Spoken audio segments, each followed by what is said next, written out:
We are going to start with the plant tissues. What we mean by tissue? Tissue word हमने पहले कहीं सुना है.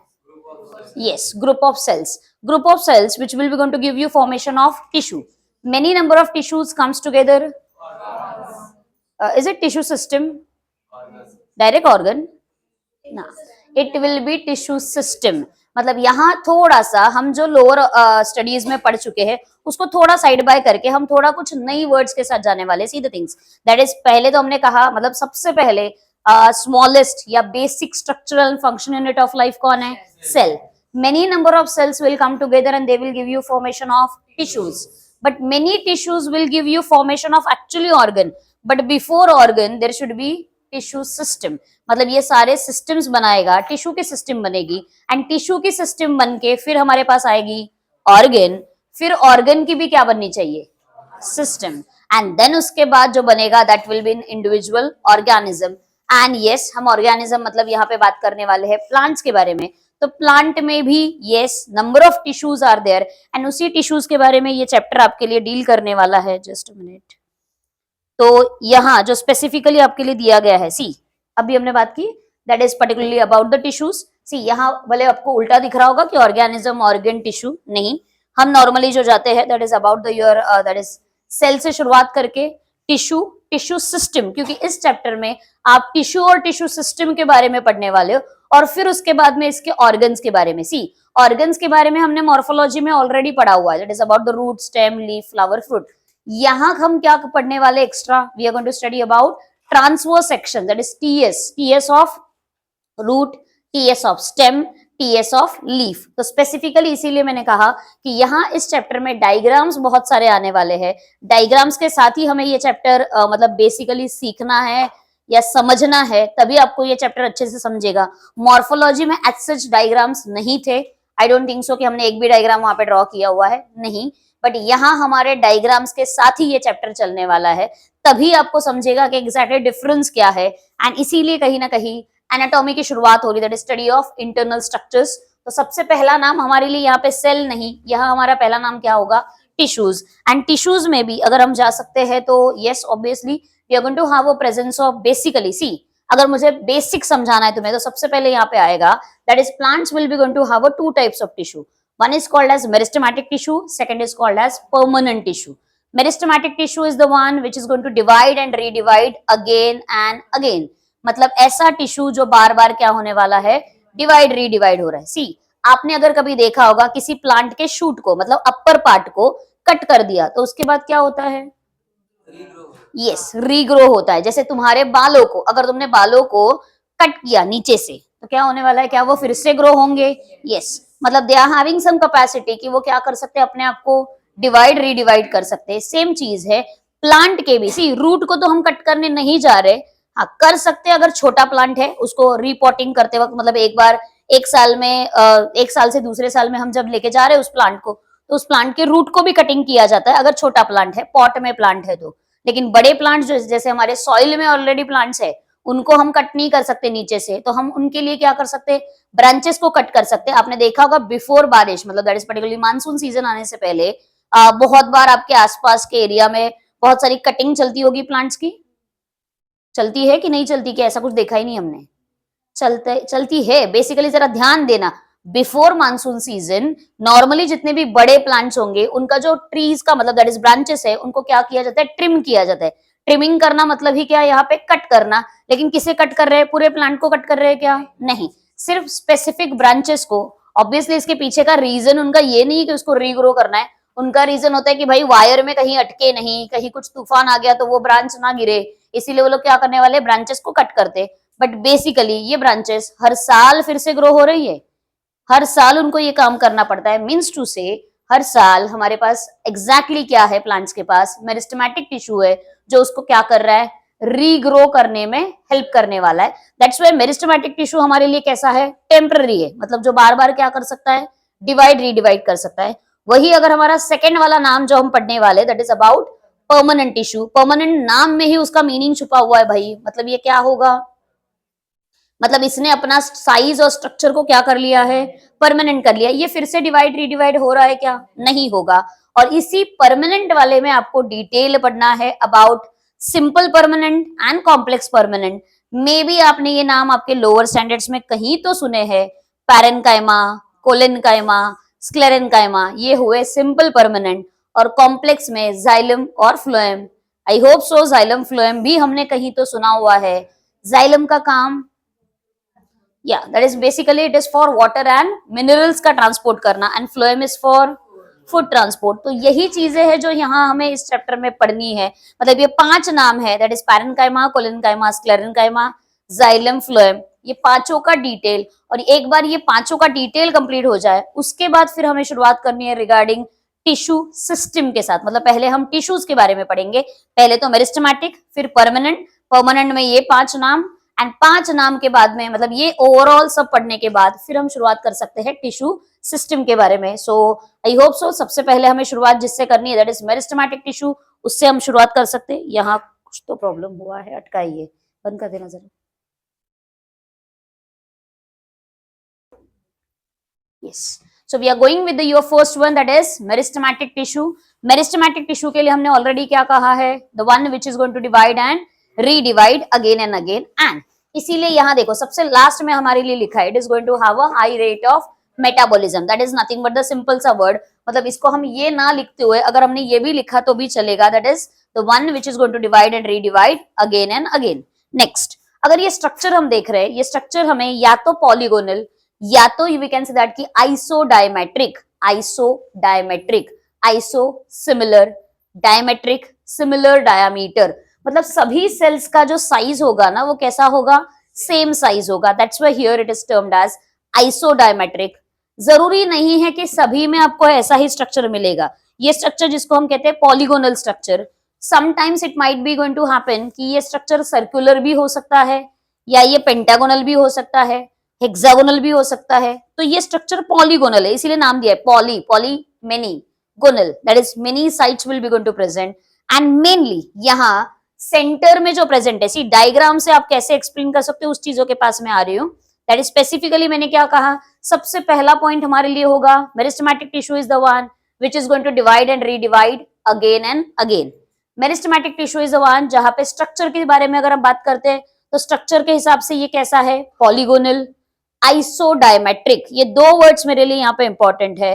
Polygonal मैंने अभी कहा, may be pentagon, may be hexagon, may be circular, लेकिन सभी का साइज कैसा होगा, same size, that's why it is isodiametric. Then अगर हम डायग्राम में देख रहे हैं तो सेंटर में हमें कुछ दिख रहा है जिसका नाम क्या है, nucleus, and nucleus is always going to have a surrounding. ये डॉट्स जो दिख रहे हैं ये डॉट्स है हमारे साइटोप्लाज्म के।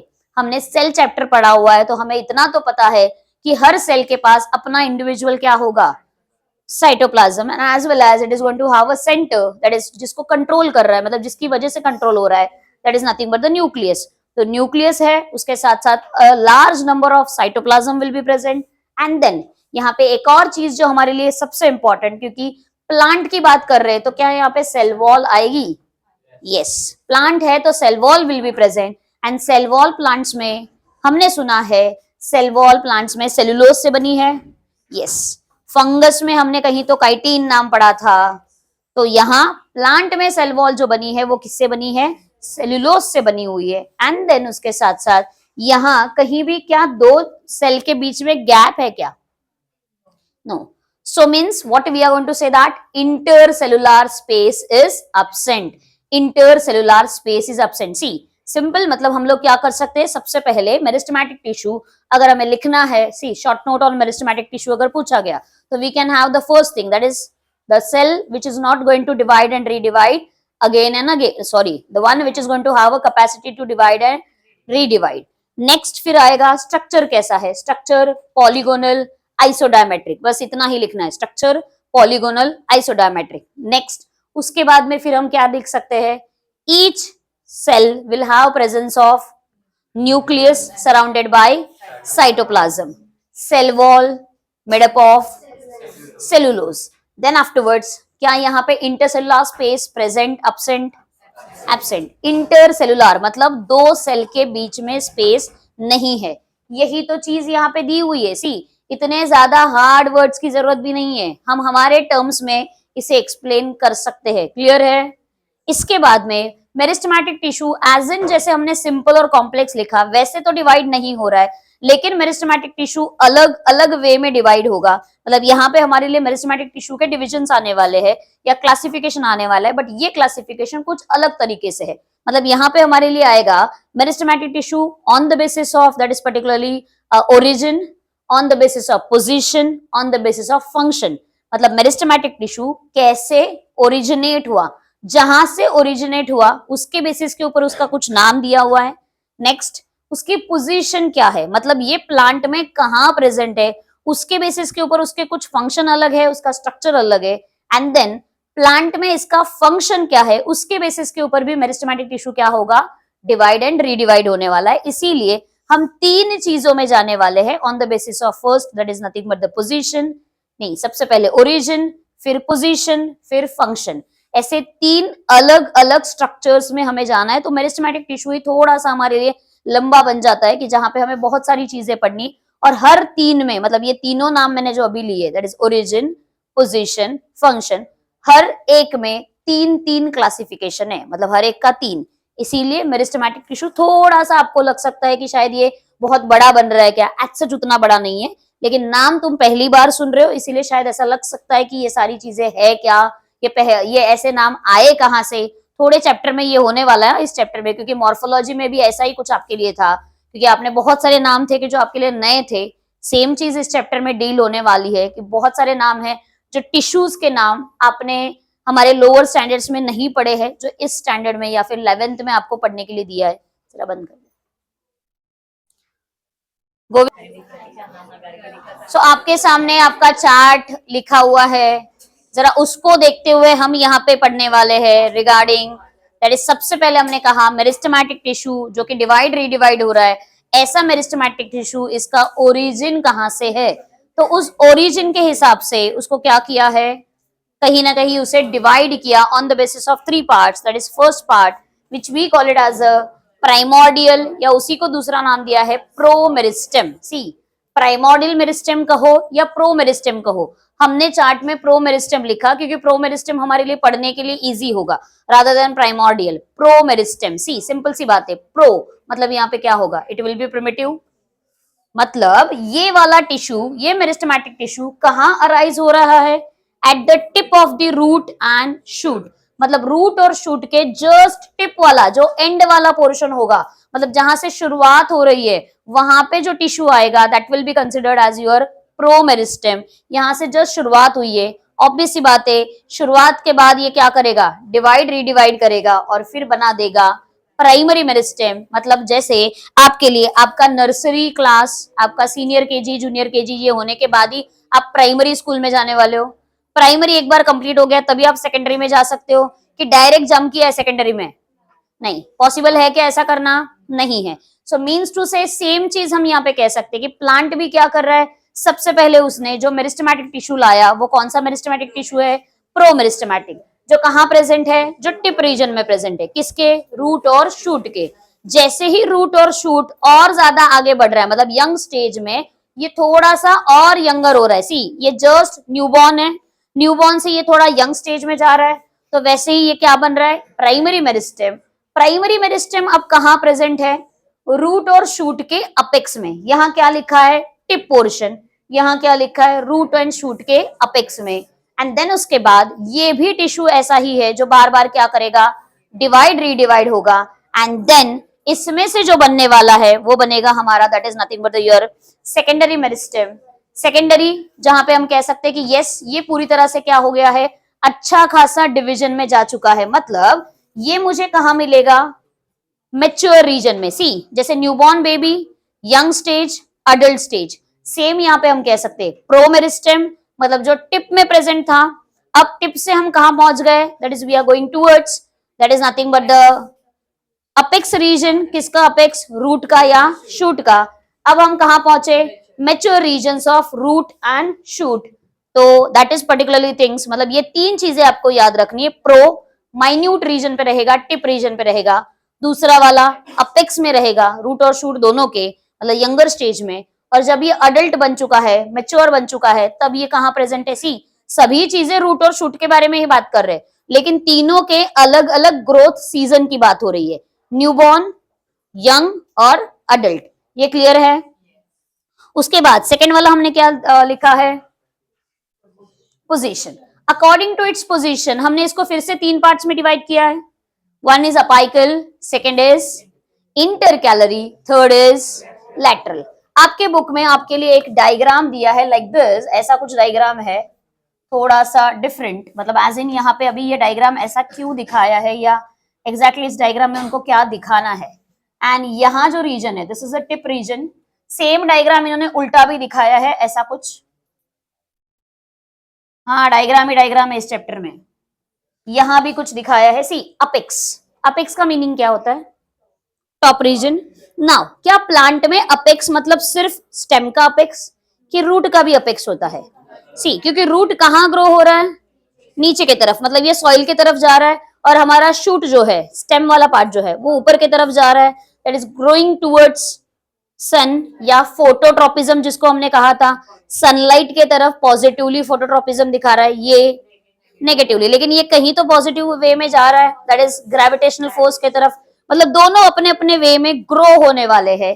तो अपाइकल मेरिस्टेम कहाँ प्रेजेंट होगा, ग्रोइंग रीजन में, लेकिन किसका ग्रोइंग रीजन, अपेक्स का ग्रोइंग रीजन। अपेक्स दोनों तरफ है, चाहे मैं शूट की बात करूं चाहे मैं रूट की बात करूं, इसीलिए डायग्राम आपको दोनों दिखाए हैं, apex region of stem, apex region of root, दोनों में भी हमारे लिए क्या प्रेजेंट है, अपाइकल मेरिस्टेम। एंड सिंपल सी बात है, सी अपेक्स, तो अपेक्स का काम क्या होगा, जैसे यहां से बढ़ेगा तो इसका काम क्या है, मैं क्या कह रही हूं, बढ़ेगा मतलब इलोंगेट होगा, ग्रोथ बढ़ेगी, that is simply we can say that कि this is the one which is increasing length of the plant. किसकी लेंथ, मे बी स्टेम की, मे बी रूट की, अपने अपने लेवल में ये क्या कर रहे, ग्रोथ को बढ़ाने वाले हैं।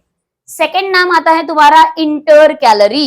इंटर कैलरी मतलब जो इन बिटवीन है, जो बीच में प्रेजेंट है, बीच में मतलब यहाँ पे हम कह सकते हैं नोडल एरिया।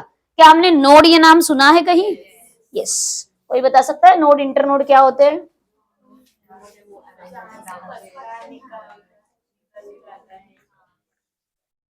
ये वाला region, this is first and yes this is second, और इनके बीच में, हाँ, तो वन और टू जहां पे लिखा है that is my nodal area, और उनके बीच में जो लाइन दिखाई that will B internodal.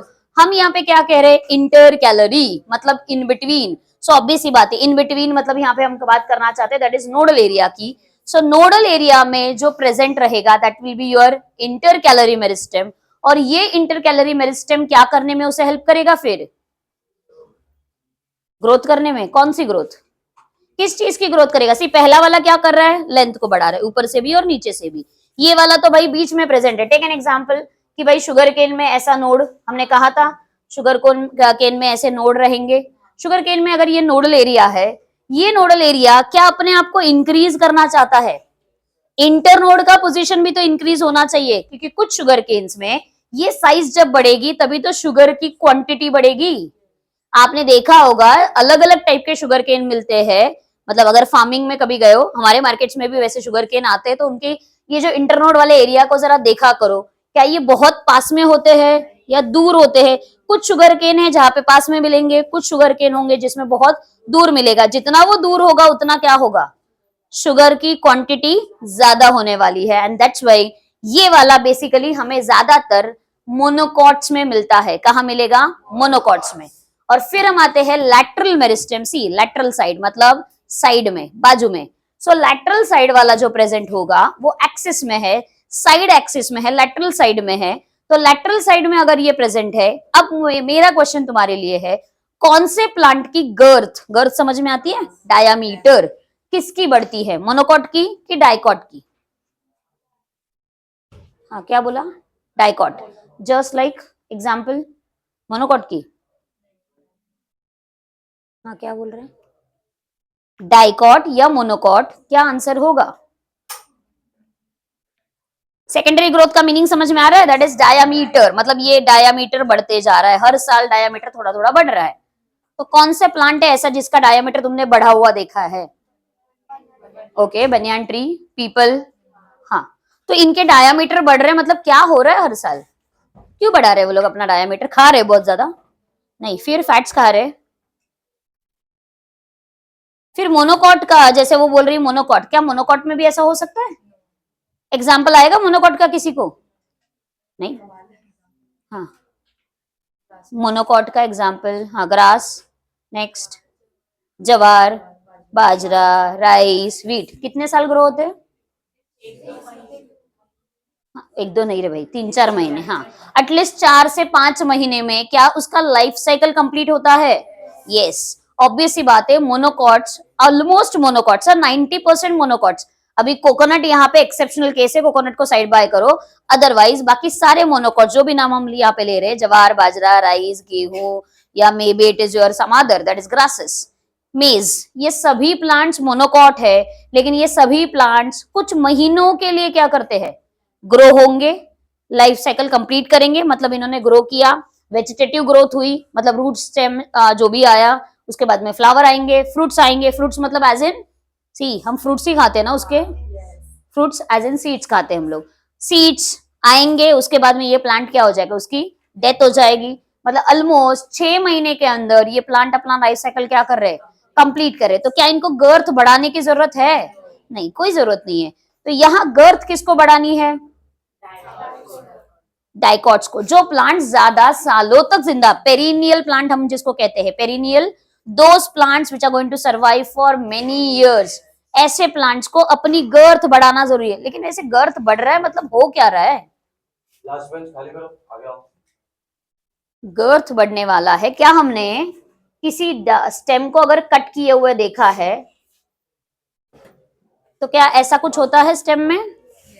Stem में रिंग्स होती है। किसी पर्टिकुलर बड़े स्टेम को अगर आपने देखा होगा कट किया हुआ दैट इज ट्रांसवर्स सेक्शन में कट किया हुआ, क्या उसमें ऐसे रिंग्स होती है? क्या डिसाइड करती है ये रिंग्स? यस, उसका एज, दैट इज पर्टिकुलरली सी, हमारे पास जब कार्बन डेटिंग प्रोसेस नहीं थी, कार्बन डेटिंग प्रोसेस तो अभी की मतलब न्यू प्रोसेस है, मतलब अभी की इन द सेंस 20 साल पुरानी है, चलो, लेकिन क्या 20 साल पहले तक हम प्लांट्स की एज फाइंड आउट नहीं करते थे? करते थे।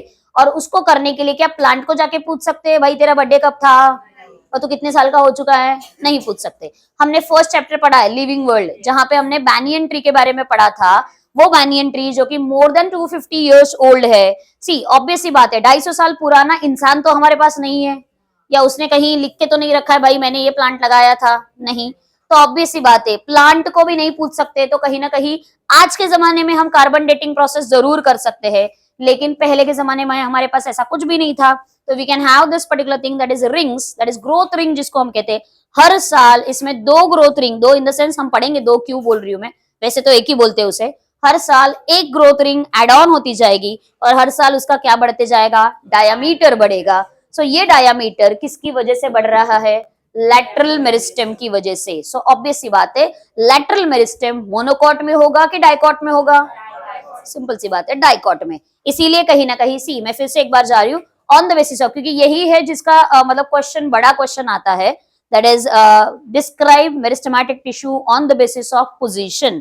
तो पोजीशन के हिसाब से हम कह सकते हैं 3 parts, apical meristem, intercalary, lateral. Apical meristem मतलब हमने क्या कहा? The one which is present at the apex, लेकिन अपेक्स मेरे पास दोनों है, that is shoot apex as well as root apex. दोनों में ये काम क्या करेगा? इंक्रीज करेगा। क्या? Yes, that is nothing but the length को इंक्रीज कर रहा है, सिंपल वर्ड्स में, length of the root and shoot getting increased. Second मेरे लिए आता है that is intercalary. Intercalary meristem कहाँ प्रेजेंट है? नोडल एरिया में। नोड में है तो मतलब ये मोनोकॉट में रहेगा, क्योंकि इंटरनोड की पोजीशन को बढ़ाना है। एंड ये मोनोकॉट है तो ऑब्वियसली यहाँ पे एक वर्ड लिखा है शॉर्ट लिव्ड, क्योंकि मोनोकॉट्स ज्यादा सालों तक जिंदा नहीं रहते। फिर हम आते हैं लैटरल मेरिस्टेम, जो कि साइड बाय में है, साइड में है। साइड में रहेगा तो ऑब्वियसली वो गर्थ बढ़ाने में काम कर रहा है, डायामीटर बढ़ाने में काम कर रहा है। एंड डायामीटर बढ़ता है, यस, ऑफ योर डाइकॉट्स। यहां आपके लिए एक और नाम, क्यों लिखा होगा ये जिम्नोस्पर्म भी नाम? कौन से प्लांट्स होते हैं जिम्नोस्पर्म्स? हमने जिम्नोस्पर्म किंगडम प्लांटे में कहीं पढ़ा है, पाइनस, साइकस, या फिर मे be it is your Christmas tree जैसा प्लांट। ये प्लांट्स सालों साल जिंदा रहते हैं, मतलब मैंने अभी जो नाम लिया था पेरिनियल प्लांट्स है। तो यस, पेरिनियल प्लांट्स है, मतलब इसको भी क्या चाहिए? गर्थ बढ़नी चाहिए। तो यस, गर्थ बढ़ाने के लिए जो हमें चीज चाहिए वो है लैटरल मेरिस्टेम। और इसके बाद फिर आपके लिए तीसरा नाम दिया। तीसरा नाम क्या लिखा था हमने? On the basis of function. So on the basis of function again meristematic tissue divide होता है तीन पार्ट्स में, मतलब सभी में तीन तीन नाम है। पहला प्रोटोडर्म, दूसरा प्रोकैम्बियम, तीसरा ग्राउंड मेरिस्टेम। सी अभी यहाँ पे कुछ नाम होंगे जो शायद आपको नहीं समझेंगे, नहीं समझेंगे, मैं समझाने के लिए हूं, लेकिन अभी यहाँ नहीं समझेंगे। हम जब ट्रांसफर सेक्शंस पढ़ेंगे तो शायद ये नाम तुमको और डिटेल में आएंगे, मतलब एज इन डायग्राम के साथ देखोगे तब समझेंगे। मे भी कुछ नाम है जो आपने पहले सुने हैं, मे भी कुछ नाम है जो आपके लिए नए हैं। तो जब डायग्राम आते जाएगा तब हम ये पढ़ने ही वाले। तो फिलहाल जितना समझा उतना समझ के लो। प्रोटोडर्म, डर्मा, डर्मा का मीनिंग होता है layer, skin, that is nothing but the layer. वैसे ही प्लांट के पास भी क्या है? प्रोटोडर्म है, मतलब आउटर लेयर है। और ये outer layer in the form of epidermis. See जैसे हमारी स्किन के लेयर को भी नाम है एपिडर्मिस, वैसे ही प्लांट के भी स्किन की लेयर को नाम क्या दिया? एपिडर्मिस। तो प्रोटोडर्म क्या तैयार करेगा? एपिडर्मिस को तैयार करेगा, जो कि उसे क्या करने वाला है? प्रोटेक्ट कर रहा है, जैसे हमारी स्किन हमें क्या कर रही है? प्रोटेक्ट कर रही है। देन आता है प्रोकैम्बियम। अब ये प्रोकैम्बियम क्या है? This is the one which is going to give you formation of vascular tissue. क्या हमने कही? वेस्कुलर टिश्यू, दैट इज दो नाम, xylem and phloem. So xylem and phloem को फॉर्म करने के लिए हमें किसकी जरूरत पड़ेगी? प्रोकैम्बियम की। और तीसरा नाम है ग्राउंड मेरिस्टेम। यहीं पे आएगा कुछ नाम जो आपको नहीं पढ़, मतलब आपने नहीं पढ़ा हुआ है या मे बी नहीं सुना हुआ है। One is cortex, next is endodermis, next is pericycle, next is medullary rays. यहाँ फिलहाल सिर्फ नाम याद रखो। ये सारे ही नाम ट्रांसफर सेक्शंस में, मतलब जब ये चैप्टर लास्ट के तरफ जाएगा तब ये नाम सारे ही आएंगे, तब आपको ये और डिटेल में समझेगा। लेकिन प्लांट के टिश्यूज में एज इन जब हम ट्रांसफर सेक्शंस पढ़ते हैं तब ये सारे ही स्ट्रक्चर्स प्लांट में प्रेजेंट है, चाहे वो फिर रूट हो या स्टेम हो या लीफ हो, तो वहां हम ये नाम जरूर पढ़ने वाले हैं। तो फिलहाल के लिए हम सिर्फ अभी क्या कर रहे हैं? बंद कर दे। हम शुरुआत करने जा रहे हैं, दैट इज टूवर्ड्स लिखने। So we are going towards permanent tissue. See permanent का मीनिंग बार बार हम वही कह रहे हैं भाई, दैट इज साइज, फंक्शन, सब कुछ इसका क्या है? फिक्स्ड है, ये चेंज होने वाला नहीं है। Permanent tissue has been divided into two types, one is simple permanent, second is complex permanent. अभी सिंपल और कॉम्प्लेक्स में बेसिक डिफरेंस समझो। सिंपल का मीनिंग सिंपल क्यों कहा है? क्योंकि यहां जितने भी सेल आने वाले, सेल टिश्यू तो इससे बना है, जितने भी सेल का साइज होगा वो सभी साइज और सभी का फंक्शन क्या है? सेम है। जैसे मैं अभी कह सकती हूँ यहाँ बैठे हुए ये जो बच्चे हैं ये सारे 11 साइंस के बच्चे हैं, सारे यहाँ बैठे हुए। लेकिन क्या सच में सारे यहाँ बैठे हुए 11 साइंस है? नहीं। पीछे जो शायद दो बच्चों ने एंट्री की थोड़ी देर पहले, वो 11 साइंस है? नहीं। अभी मुझे अगर यहाँ पे डिवाइड करना है तुम्हें सिंपल टिश्यूज में, तो मैं क्या कहूं कि भाई ये सारे बच्चे साइंस के बच्चे हैं, तो मतलब ये सारे ही बच्चों की ब्रांच कौन सी है? साइंस है, चाहे वो 11th हो या 12th हो। ये मेरे लिए क्या बन गया? सिंपल टिश्यू, एज इन सभी का ब्रांच क्या है? एक ही है। लेकिन जब मैं कॉम्प्लेक्स में आती हूँ तो कॉम्प्लेक्स में क्या होगा?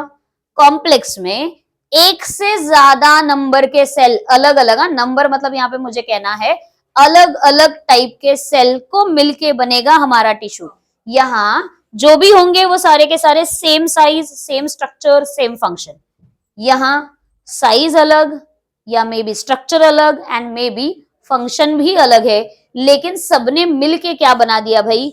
एक ही टिश्यू बनाया। जैसे हम यहाँ पे नाम लेते हैं जाइलम का। See xylem is basically made up of 4 different types of tissues, 4 tissues से बना है। सेम फ्लोएम भी 4 टिश्यूज से बना है, लेकिन फिर भी जाइलम फ्लोएम अपना अपना काम कर रहे हैं। जाइलम का काम क्या है? Water transport. फ्लोएम का काम क्या है?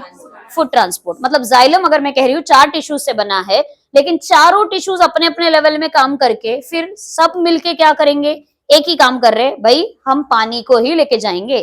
फ्लोएम में भी सेम चीज है, 4 नाम आप पढ़ने वाले हो, मतलब ये डिटेल है, ये 4 नाम अलग अलग है जो हम बाद में पढ़ने वाले।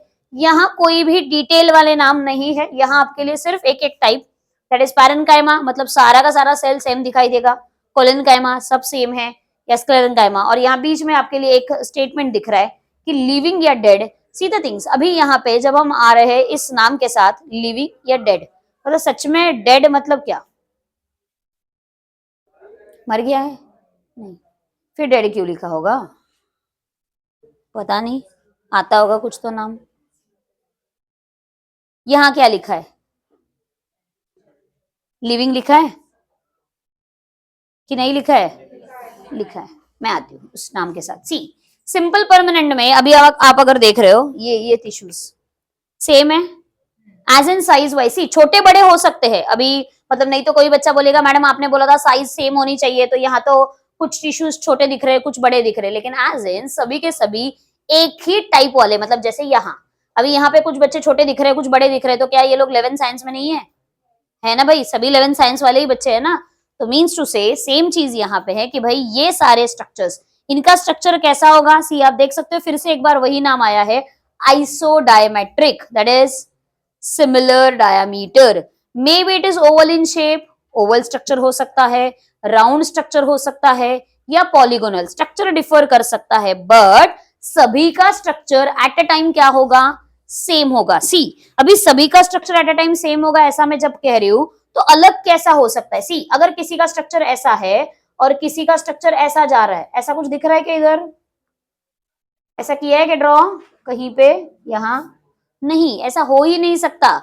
यहाँ क्या है? सभी जो भी प्रेजेंट है वो सभी या तो राउंड है, या तो ओवल होंगे, या तो पॉलीगोनल होंगे, वैसा स्ट्रक्चर जिसको हम क्या कह रहे हैं? पैरेन्काइमा है।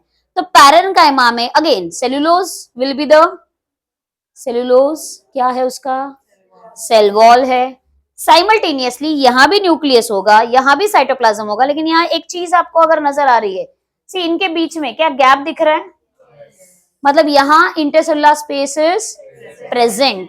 पैरेन्काइमा में इंटरसेलुलर स्पेस, मतलब अगर इस डायग्राम को मुझे ऐसा कुछ ड्रॉ करना है, सी सिंपल में हम ना इसको ऐसे ड्रॉ करते हैं, ऐसे जस्ट लाइन, जरूरी नहीं है लाइन बनाना, मे बी आप ऐसे इसको पूरी तरह से छोटा बड़ा कैसे भी बना सकते हो। अब यहाँ पे आप देख रहे हो देयर इज अ गैप, ये गैप दिख रहा है, तो ये जो सारे गैप है इस गैप को हमने क्या नाम दिया है?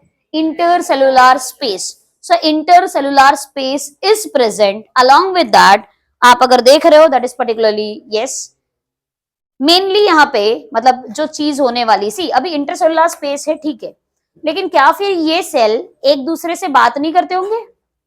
सच में सेल को बात करनी होती है?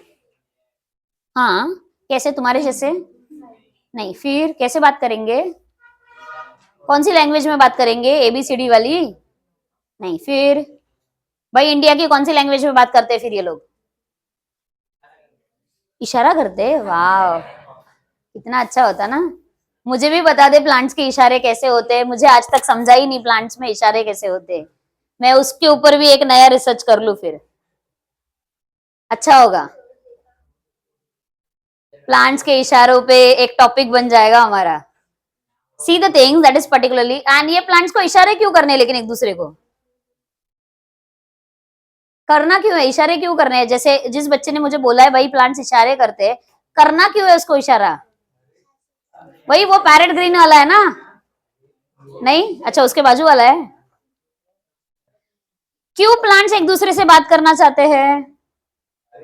सच में बात करना चाहते हैं कि इंटरैक्ट करना चाहते हैं?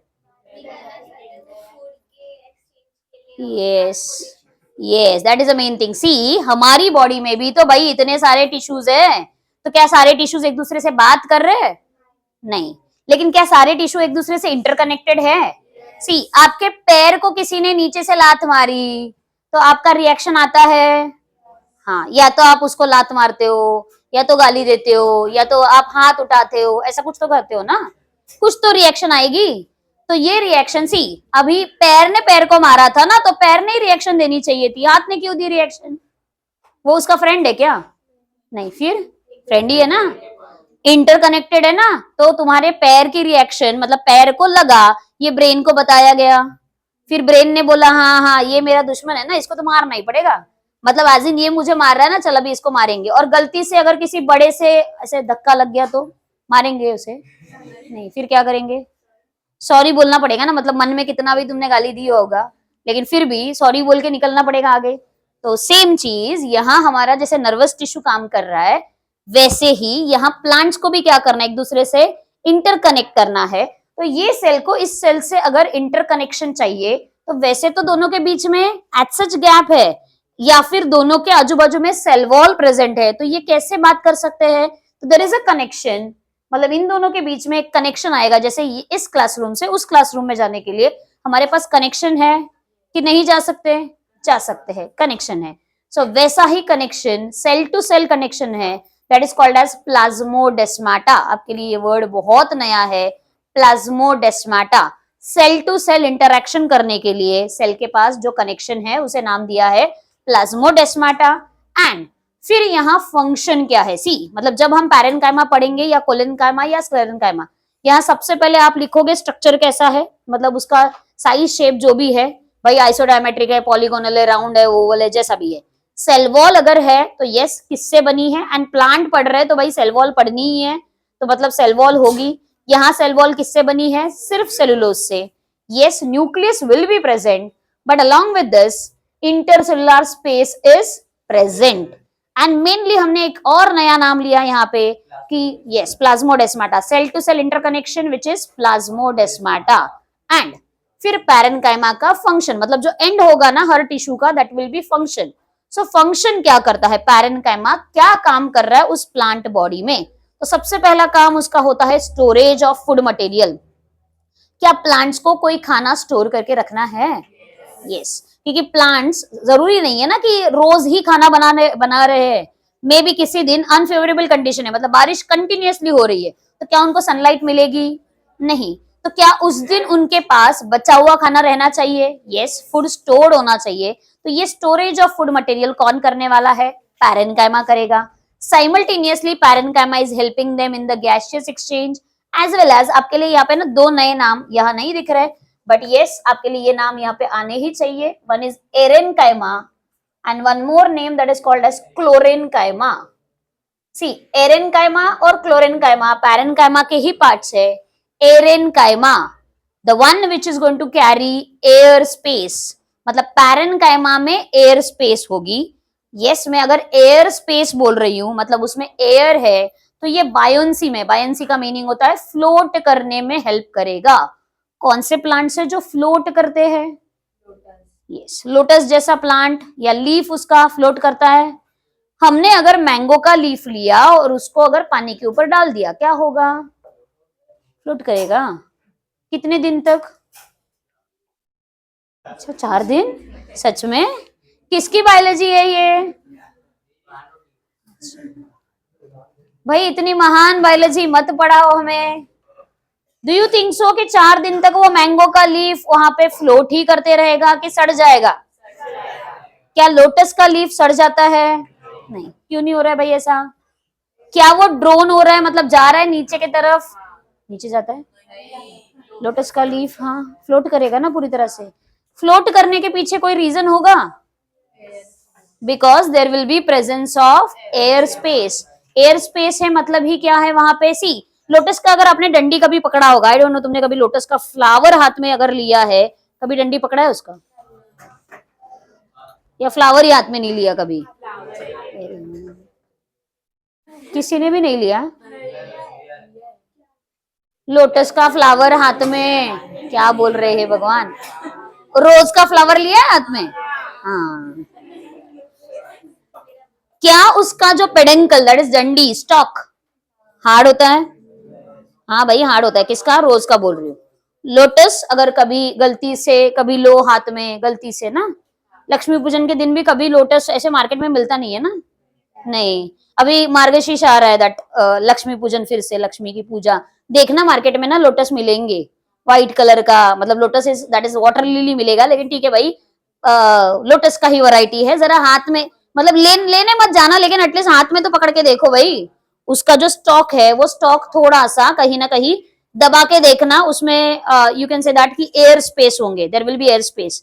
अरवी का पत्ता लिया है कभी हाथ में, उसका स्टॉक लिया है, अड़ू अड़ू, उसका भी स्टॉक जरा ना उसको भी ऐसे दबा के देखो, उसमें भी बहुत सारी एयर है, मीन्स वहां पे क्या प्रेजेंट है, एरेनकाइमा। आई होप सो अरवी का पत्ता तो मिलता है भाई हमारे आसपास, अब ये भी मत कहना कि हमने उसको भी नहीं देखा है।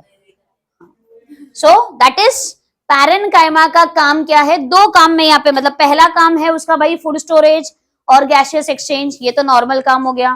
फिर आता है एरेनकाइमा, अगर एयर स्पेस है, सभी में नहीं होगा एयर स्पेस, स्पेसिफिक प्लांट्स में ही एरेनकाइमा प्रेजेंट है जो कि फ्लोट करने वाले प्लांट्स है, तो वहां हमें क्या मिलेगा, एरेनकाइमा, जो उसे क्या करेगा, फ्लोट करने में हेल्प कर रहा है। और एक और नाम आपके लिए रखा है इधर, क्लोरेनकाइमा। क्लोरेनकाइमा, पैरेनकाइमा जिसमें क्लोरोफिल प्रेजेंट है।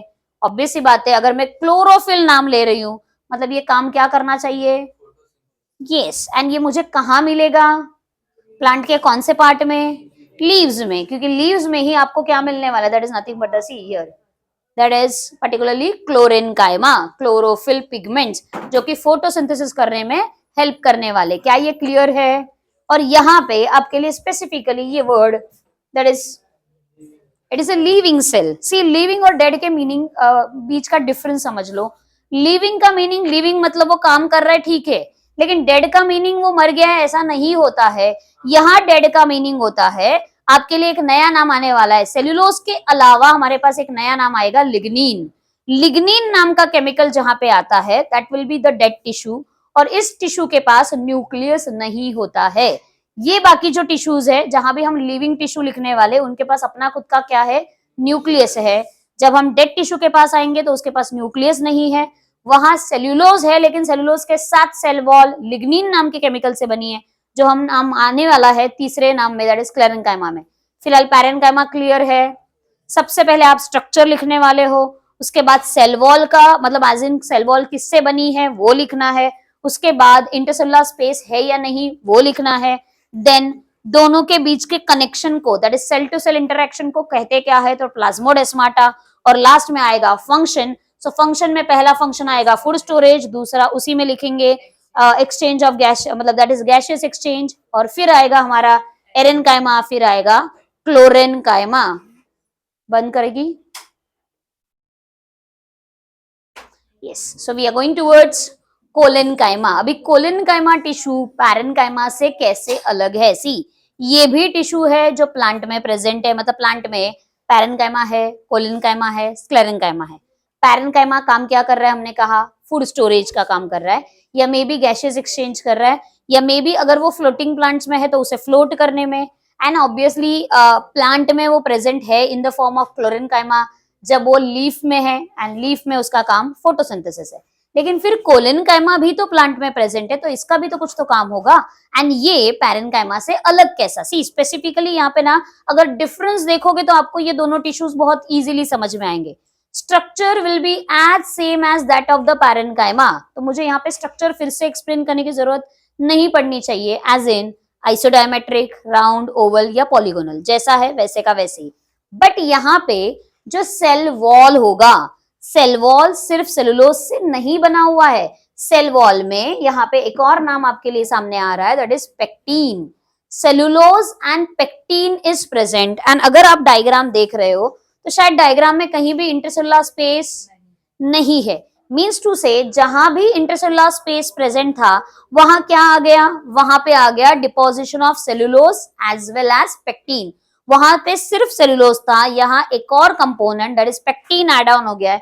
इसकी वजह से जहां पे भी गैप्स है वो गैप्स भर दिए हैं सेलुलोज और पेक्टीन ने, इसीलिए ये थोड़ा सा डिफरेंट है। सी द थिंग्स, मतलब स्ट्रक्चर दोनों का सेम है, सेल वॉल वैसे देखा जाए तो दोनों का सेम ही था, लेकिन दोनों के पास सेलुलोज है, बट कोलेनकाइमा में एक्स्ट्रा क्या आ गया, पेक्टीन आ गया। यहाँ इंटरसेलुलर स्पेस एब्सेंट है, यहाँ इंटरसेलुलर स्पेस क्या बोला, पहले वाले में एब्सेंट है, पैरेनकाइमा में इंटरसेलुलर स्पेस प्रेजेंट है, तो यहाँ क्या होगी, एब्सेंट है। एंड ये भी लिविंग है, ये भी लिविंग है, लिविंग का मीनिंग समझा ना, ये भी लिविंग टिश्यू है, ये भी लिविंग टिश्यू है। बट अब हम आते हैं बेसिक फंक्शन के पास। भाई इसने तो बोल दिया फूड स्टोरेज का काम कर रहा है, ये क्या करेगा, और इसने पेक्टिन क्यों लाया है, क्योंकि इसको काम करना है that is as a secondary mechanical tissue.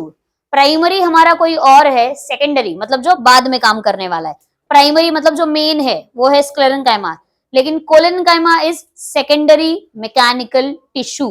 Mechanical tissue का मीनिंग होता है the one which is giving strength to the plant body, strength देना, जैसे आपकी बॉडी को खड़े करने के लिए, खड़ा करने के लिए, एग्जैक्टली हम जो इरेक्ट खड़े हो सकते हैं या बैठ सकते हैं, किसकी वजह से, दैट इज वर्टिब्रल कॉलम।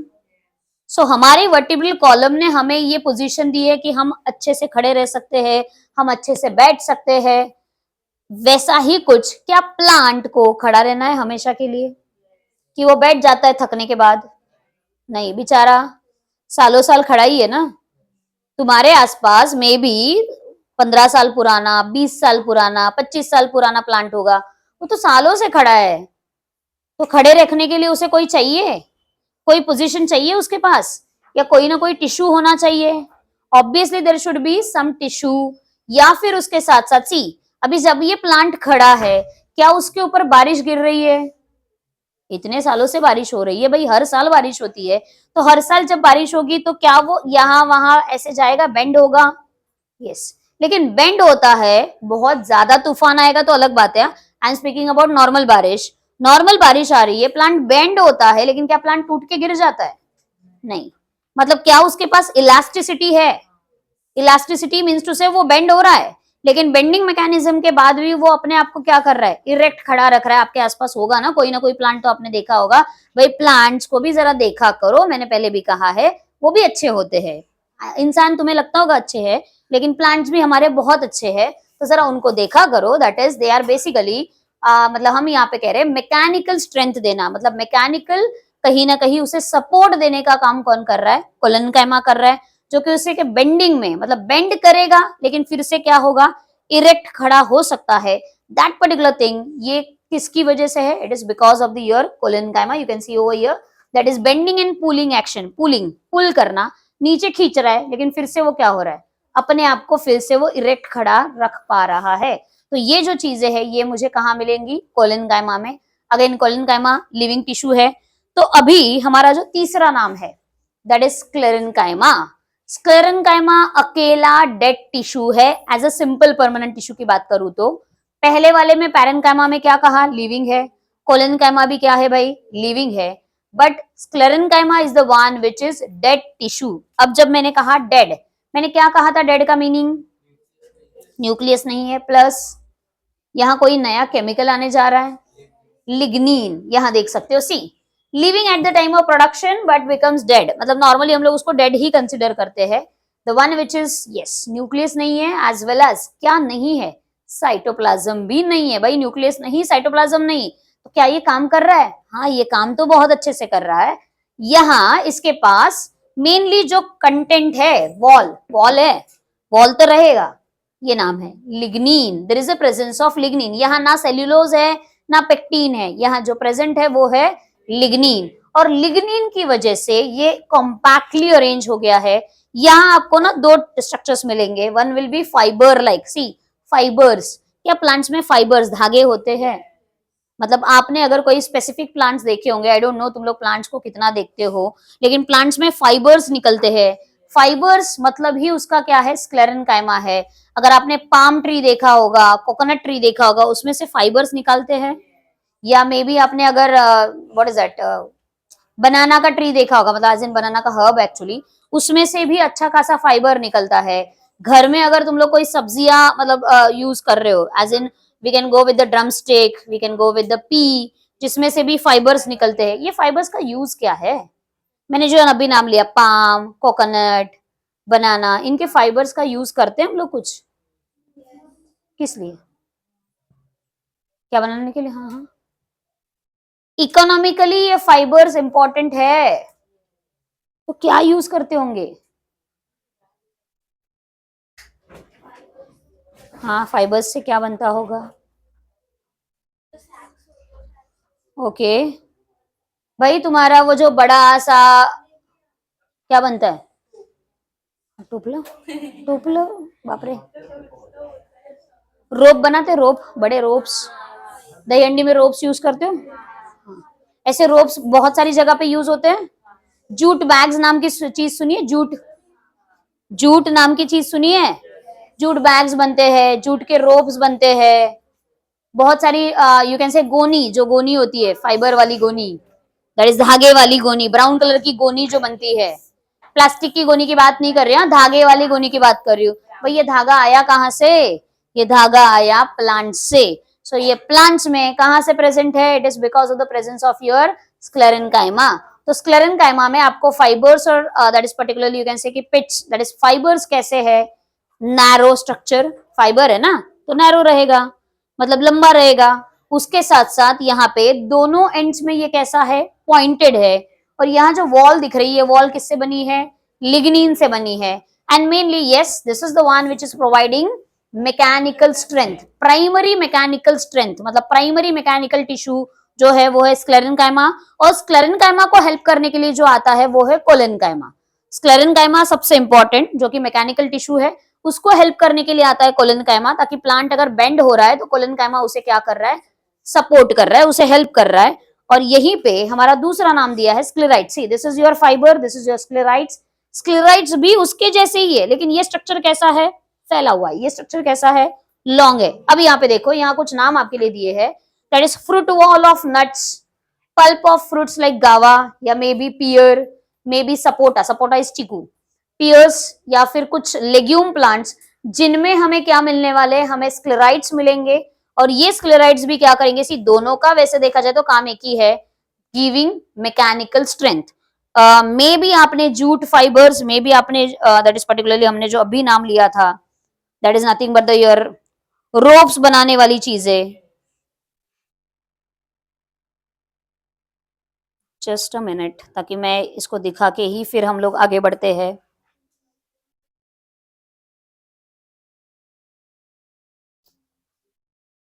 हाँ सुतड़ी,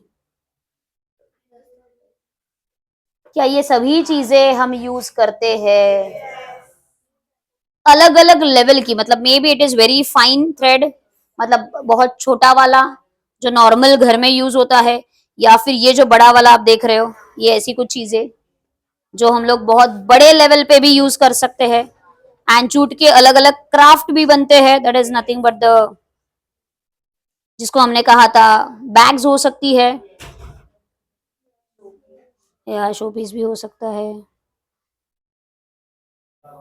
सो there are number of things जो जूट के चीजों से बनाया जा सकता है। And that is particularly we can say that कि अबाउट द स्क्लेरेनकाइमा, मतलब भाई स्क्लेरेनकाइमा से प्लांट के लिए नहीं, स्क्लेरेनकाइमा हमारे लिए भी क्या लेके आ रहा है, इकोनॉमिक इंपॉर्टेंस लेके आ रहा है।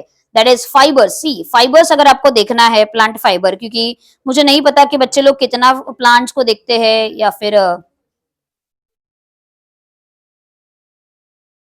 फाइबर समझ में आ रहा है क्या है, या आपने अगर व्हाट इज दैट, नारियल के ऊपर का भी कवरिंग निकाला होगा, that is also part of fibre only, क्योंकि वो भी तो एक क्या है, कॉयर है, दैट इज कवरिंग है,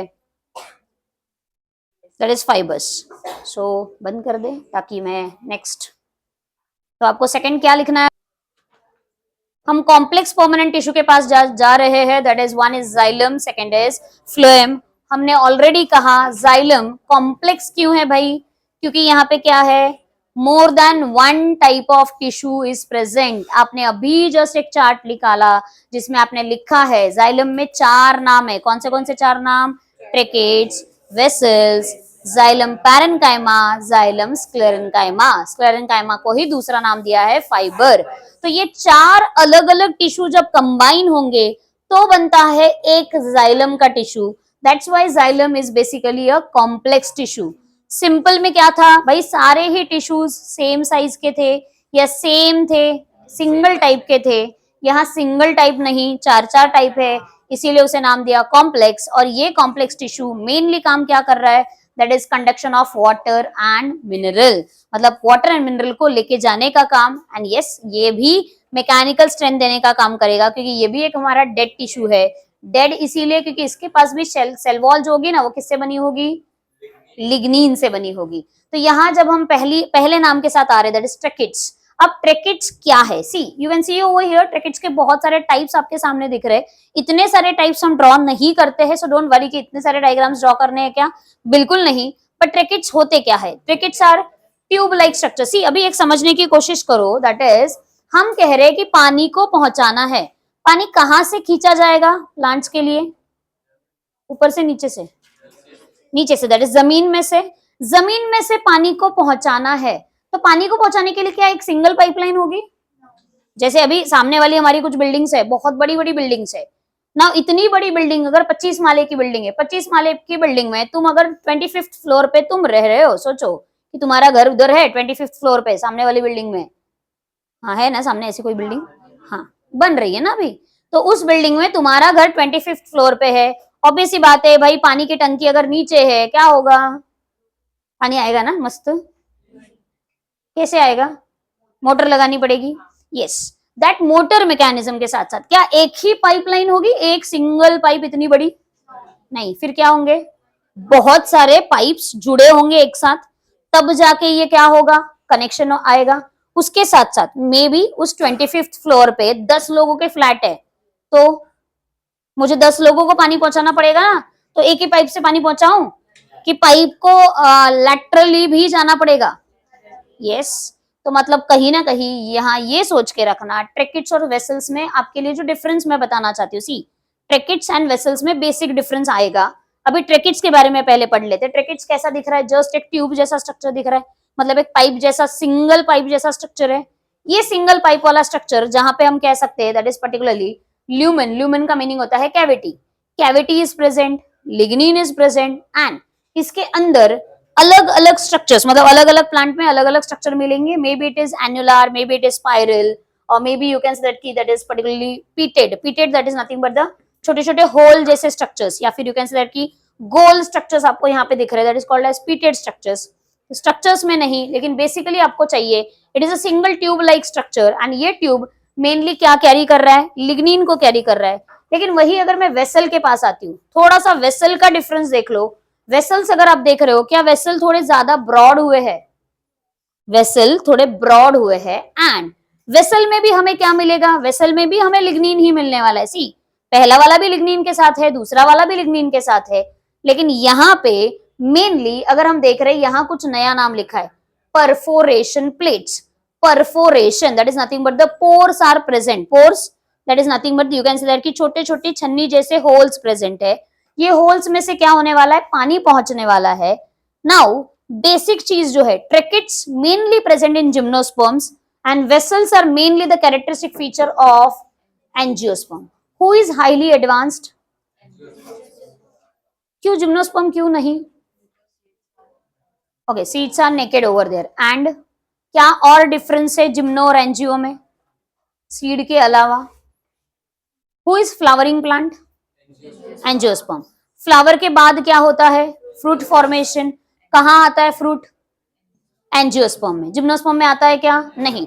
जिम्नोस्पर्म में हमने इतना ही पढ़ा है, मेल कोन फीमेल कोन आएगा और उसी कोन में हमें सीड्स मिलेंगे। यहाँ हमारे पास क्या है, फ्लावर है, फ्रूट्स है। सी एंड जिम्नोस्पर्म्स अगर हमने देखे हैं, मोस्टली हमने जिम्नोस्पर्म्स थोड़े बहुत देखे हैं, हमें मालूम है जिम्नोस्पर्म का स्ट्रक्चर। अगर थोड़ा सा क्रिसमस ट्री के पास आती हूँ, कैसा दिखता है क्रिसमस ट्री, ट्रेंगुलर कोन जैसा, या that is called as cone shape structures. ये कोन शेप स्ट्रक्चर्स में सी आइदर दिस या फिर सिंपल सिंगल मतलब जिम्नोस्पर्म जो ग्रो होंगे ना, सीधे सीधे ग्रो होने वाले। अगर कश्मीर के ट्रीज अगर आपको याद है थोड़े बहुत, कश्मीर में जो ट्रीज है वो सीधे लंबे है लेकिन सीधे सीधे है। हमारे एंजियोस्पर्म के पास आओ, may be mango, may be peepal, may be banyan, may be neem, क्या ये सीधे होते हैं भाई? किस साइड में लैटरली बहुत सारी ब्रांचेस होती है, बहुत सारी ब्रांचेस है। मतलब यहाँ पानी को अलग अलग जगह पे पहुंचाना है, इसीलिए मुझे सिस्टम कैसी चाहिए, एडवांस चाहिए। जो सिंगल है भाई, सिर्फ 2 माले की बिल्डिंग है, क्या होगा, सिंपल एक सिंगल पाइपलाइन से भी शायद थोड़ा बहुत काम चल ही सकता है। लेकिन ऐसी 25 माले वाली बिल्डिंग और उसमें भी एक ही फ्लोर पे 10-10 फ्लैट्स अगर होंगे, उससे भी ज्यादा हो सकते हैं, लेकिन 10 फ्लैट अगर है तो भाई 10 फ्लैट को मुझे पानी पहुंचाना है, तो मतलब कहीं ना कहीं मुझे मैकेनिज्म भी एडवांस चाहिए। सेम चीज यहाँ है, दैट इज वेसल्स थोड़े से ब्रॉड हो गए।